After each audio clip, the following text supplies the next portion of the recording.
अक्सर एक सवाल भी रहता है कि बहन जी महलों से बाहर नहीं आती है, सिर्फ अंदर रह के ट्वीट करती हैं। क्या ट्वीट से समाज का भला हो जाएगा? आपने बात बोली महलों वाली बात, तो बात याद आ गई है। मैं बताना चाहता हूँ, माननीय श्री कांसीराम साहब ने कहा था कि मैंने एक बहुत बड़ा विशाल कुआं खोद दिया है। माननीय श्री कांसीराम साहब ने कहा था कि मैंने एक बहुत बड़ा विशाल कुआं खोद दिया है, अब आपको छोटे छोटे कुएं खोदने की जरूरत नहीं है।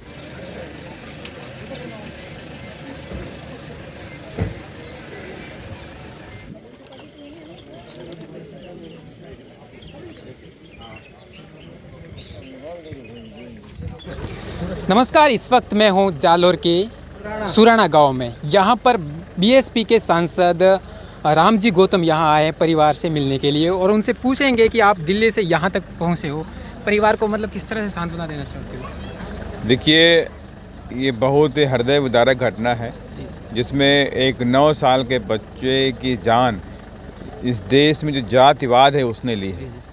9 साल का बच्चा नहीं जानता है कि जात क्या होती है और क्या ऊंच नीच होता है, उसे नहीं पता। उसको ये मालूम था मुझे प्यास लगी है, पानी नहीं मिल रहा है, तो उसके भाई से, जो उसका बड़ा भाई वहीं साथ में पढ़ता है, उसने बताया कि हम स्कूल में थे और मेरा भैया छोटा भाई जब प्यास लगी तो उस कमरे में जाके मटकी से पानी पीने लगा। उस बात को लेकर के प्रधानाचार्य ने उसको लातों और घूंसों से मारा है। उसने ये भी बताया कि लातों से भी मारा है और घूंसों से मारा है। तो उसके बाद उसको बहुत तगड़ी इंजरी उसके माइंड में आई, कई सारी नसें ब्लॉक हुई हैं, उसकी वजह से उनकी डेथ हुई है। करीब एक लंबे अंतराल के बाद, इलाज के बाद ज़िंदगी और मौत की जंग वो बच्चा हार गया।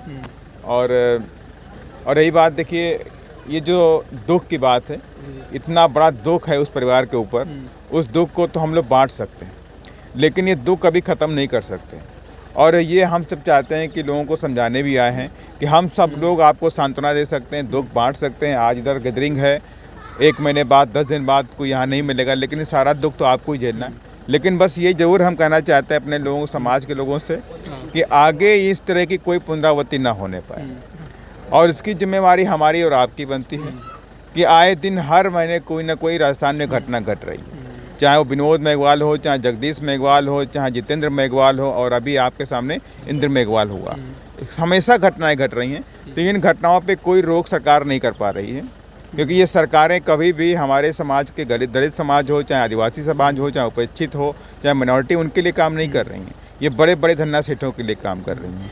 और मैं सभी लोगों से यही रिक्वेस्ट करने के लिए आया हुआ हूँ कि आपकी अपनी पार्टी सिर्फ एक पार्टी है, बहुजन समाज पार्टी, जो बहुजनों के मान सम्मान के लिए बनाई गई पार्टी, गरीबों के लिए मान सम्मान के लिए बनाई गई पार्टी है, और आप इनको सत्ता में लेके आओ। और जो सत्ता में जो कौम होती है, जो लोग शासक होते हैं, उनकी बहू बेटियों के साथ में बलात्कार नहीं होता, मर्डर नहीं होता, उन पर अत्याचार नहीं होता। यही मेरा मैसेज आप सभी लोगों के लिए है। जो अपराधी होते हैं उनके पीछे भी समाज खड़ा हो जाता है, और हमारा समाज है वो दब जाता है कहीं ना कहीं। जैसे हम यहाँ रिपोर्टिंग करने आते हैं ना, तो वो कैमरे के सामने आना नहीं चाहता है। अगर उनको पूरी भी कहानी भी पता है कि हाँ मटकी थी स्कूल में, लेकिन कैमरे के सामने भी आना नहीं चाहता है। इतना उनके पर मतलब दबाव है, क्या है मतलब? देखिए, राजस्थान में तो हालात तो बद से बदतर हैं दलित समाज के। ये सारे बेचारे हमारे जो कौम के जो लोग हैं, ये गरीब हैं, और ये बेचारे गांव में रहते हैं, वो खुल के नहीं बोल सकते। उनको पता है कि आज हम कुछ भी खुल के बोलेंगे तो आज तो आप चले जाओगे, कल उनके लोगों को मारा जाएगा। लेकिन ये नहीं भी बोलते हैं, लेकिन परिवार के लोगों ने सब बता दिया है। उस बच्चे की जो दर्द भरी दास्तां है, उसने बता दिया है, पूरे देश को बताया है कि एक हृदय विदारक घटना है, और जो आए दिन राजस्थान के अंदर होती रहती है। राजस्थान में ये घट नहीं रहा, कम नहीं हो रहा है, चाहे वो कांग्रेस की सरकार है और चाहे इससे पहले बीजेपी की सरकार रही है। सर, जैसे मैंने कहा, 3 घटना लगातार हम बोल सकते हैं। पहले जितेंद्र मेघवाल की घटना हुई, उसके बाद कन्हैया लाल की, फिर ये इंद्र मेघवाल की। लेकिन इसमें सरकार का दोगलापन देख सकते हैं, जहां 2 नौकरी मिली है और जितेंद्र मेघवाल को नौकरी मिली है और नहीं उनको मुआवजा मिला है, और यहाँ भी एक दलित की कीमत 5 लाख रुपये आंकी गई है। इसमें आप कांग्रेस सरकार को? देखिए, ये कांग्रेस का दोहरा चरित्र है कि वो गरीबों की जान की कीमत 5 लाख रुपये दिखाती है, और वो चाहती तो इनको भी जितना अन्य जगहों पर दिया है उतना ही पैसा इधर भी देना चाहिए था। ये कोई पैसा उनकी जेब का नहीं है, ये पैसा देश की जनता का है, आवाम का है, और वो भी इस चीज़ के हकदार हैं। इस बच्चे को मिलना चाहिए, न्याय मिलना चाहिए, इंसाफ मिलना चाहिए। और रही बात जितेंद्र मेघवाल की, देखिए तो जितेंद्र मेघवाल जी के मैं घर में गया था, उनके फादर को पैरालिसिस है, वो बिस्तर से उठ नहीं सकते हैं। उनकी एक बहन है, अभी उनकी भी मतलब उनके परिवार पे बहुत बड़ी रिस्पांसिबिलिटी है, लेकिन वहाँ पर भी किस कांग्रेस सरकार ने उनको कोई मुआवजा देने का काम खास नहीं किया।